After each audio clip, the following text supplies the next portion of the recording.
सभी भगवत प्रेमियों को हमारी राधे राधे। मानव जीवन का सर्वोत्कृष्ट फल सत्संग श्री भक्तमाल कथा के माध्यम से हमें मिलने जा रहा है।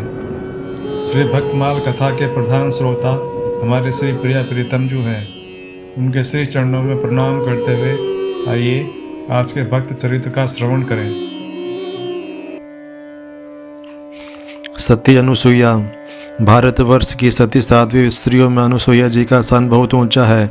इनका जन्म अत्यंत उच्च कुल में हुआ था। स्वयंभू मनु की पुत्री देवी देवहूति उनकी माता और ब्रह्मर्षि कर्दम इनके पिता थे। भगवान विष्णु के अवतार सिद्धेश्वर कपिल इनके छोटे भाई हैं। अनुसुईया जी में अपने वंश के अनुरूप ही सत्य, धर्म, शील, सदाचार, विनय, लज्जा, क्षमा, सहिष्णुता तथा तपस्या आदि सद्गुणों का स्वाभाविक रूप से विकास हुआ था। ब्रह्मा जी के मानस पुत्र परम तपस्वी महर्षि अत्रि को उन्होंने पति रूप में प्राप्त किया था। अपनी सतत सेवा तथा पावन प्रेम से अनुसुईया ने महर्षि अत्रि के हृदय को जीत लिया था। पतिव्रता तो ये थी ही, तपस्या में भी बहुत चढ़ी बढ़ी थी, किंतु पति की सेवा को ही ये नारी के लिए परम कल्याण का साधन मानती थी। पतिव्रत्य के प्रभाव से ही इन्होंने ब्रह्मा विष्णु शंकर को शिशु बनाकर गोद में खिलाया था। जिस समय भगवान श्री राम का वनवास हुआ था और वे सीता तथा लक्ष्मण को साथ लेकर वन में गए, उस समय वे महर्षि अत्रि के भी अतिथि हुए थे। वहां अनुसुईया जी ने सीता का बड़ा सत्कार किया। स्वयं महर्षि अत्रि ने श्री राम के सामने अपने मुख से अनुसुईया के प्रभाव का वर्णन करते हुए कहा था, श्री राम, ये वे ही अनुसुईया देवी हैं। ये तुम्हारे लिए माता की भांति पूजनीय हैं। विधेयराज की सीता इनके पास जाएं। ये संपूर्ण प्राणियों के लिए वंदनीय हैं। अत्रि जैसे महर्षि जिनका गुणगान इस तरह करते हैं, उन पतिपरायण अनुसुईया जी की महिमा का वर्णन कौन कर सकता है। महर्षि अत्रि तथा श्री रघुनाथ जी की आज्ञा से सीता ने आश्रम के भीतर जाकर शांत भाव से अनुसुईया जी के चरणों में प्रणाम किया, अपना नाम बतलाया और हाथ जोड़कर बड़ी प्रसन्नता से उन तपस्विनी देवी के कुशल समाचार पूछा।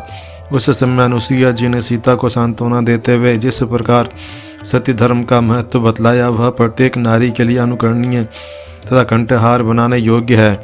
अनुसुईया जी बोली, सीते, यह जानकर मुझे बड़ी प्रसन्नता हुई कि तुम सदा धर्म पर दृष्टि रखती हो। बंधु बांधवों को छोड़कर और उनसे प्राप्त होने वाली मान प्रतिष्ठा का परित्याग करके तुम वन में भेजे हुए राम का अनुसरण कर रही हो। यह बड़े सौभाग्य की बात है। अपने स्वामी नगर में रहें या वन में, भले हो या बुरे, जिन स्त्रियों को वे प्रिय होते हैं उन्हें महान अभ्युदयशाली लोगों की प्राप्ति होती है। पति बुरे स्वभाव का, मनमाना बर्ताव करने वाला तथा धनहीन ही क्यों न हो, वह उत्तम स्वभावशाली नारियों के लिए श्रेष्ठ देवता के समान है। वेदेही, मैं बहुत विचार करने पर भी पति से बढ़कर कोई हितकारी बंधु नहीं देखती। तपस्या के अविनाशी फल की भांति वह इस लोक और परलोक में सर्वत्र सुख पहुंचाने में समर्थ होता है। जो असाध्वी स्त्रियां अपने पति पर भी शासन करती हैं, वे इस प्रकार पति का अनुसरण नहीं करती। उन्हें गुण दोषों का ज्ञान नहीं होता। ऐसा नारियां उचित कर्मों में फंसकर धर्म से भ्रष्ट हो जाती हैं और संसार में उन्हें अपयश की प्राप्ति होती है। किंतु जो तुम्हारे जैसे लोक परलोक को जानने वाली साध्वी स्त्रियां हैं, वे उत्तम गुणों से युक्त होकर पुण्य कर्मों में संलग्न रहती है। अतः तुम उसी प्रकार अपने पतिदेव श्री रामचंद्र जी की सेवा में लगे रहो।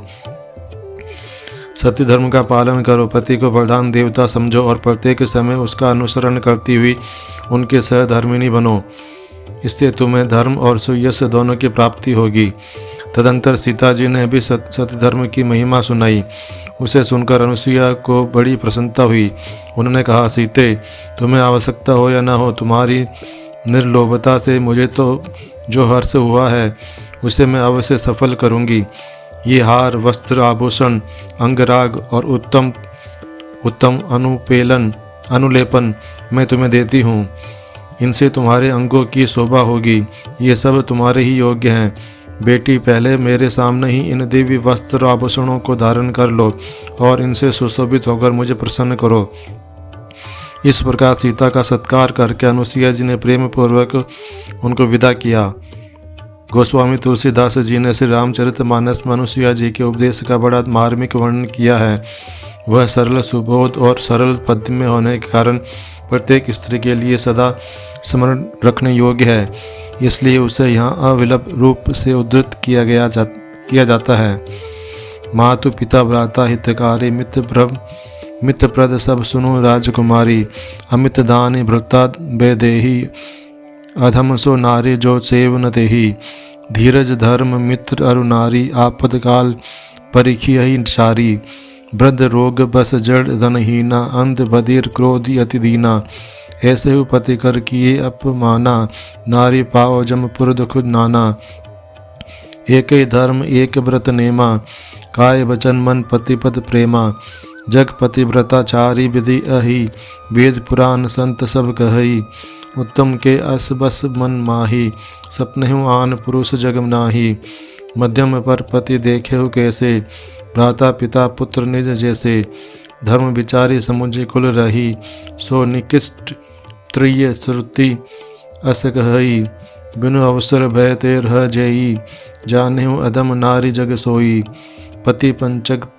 पर पति रति करई, रौरव नरक कल्प सत परई, क्षण सुख लागे जन्म सत कोटि, दुख न समुझते ही सम को खोटी, बिनु श्रम नारी परम गति लई, पतिव्रत धर्म छाड़ी छल कही, पति प्रतिकूल जन्म जहाँ जाई, विधवा होई पाई तरुणाई, सहज अपावनी नारी, पति सेवत शुभ गति लई, जसु गावत श्रुति चारी, अझौ तुलसी का हरई प्रिय।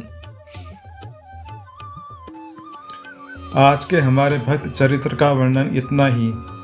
कल हम एक नए भक्त चरित्र के साथ श्री प्रिया प्रीतम जी के समक्ष प्रस्तुत होंगे। आपको हमारी राधे राधे।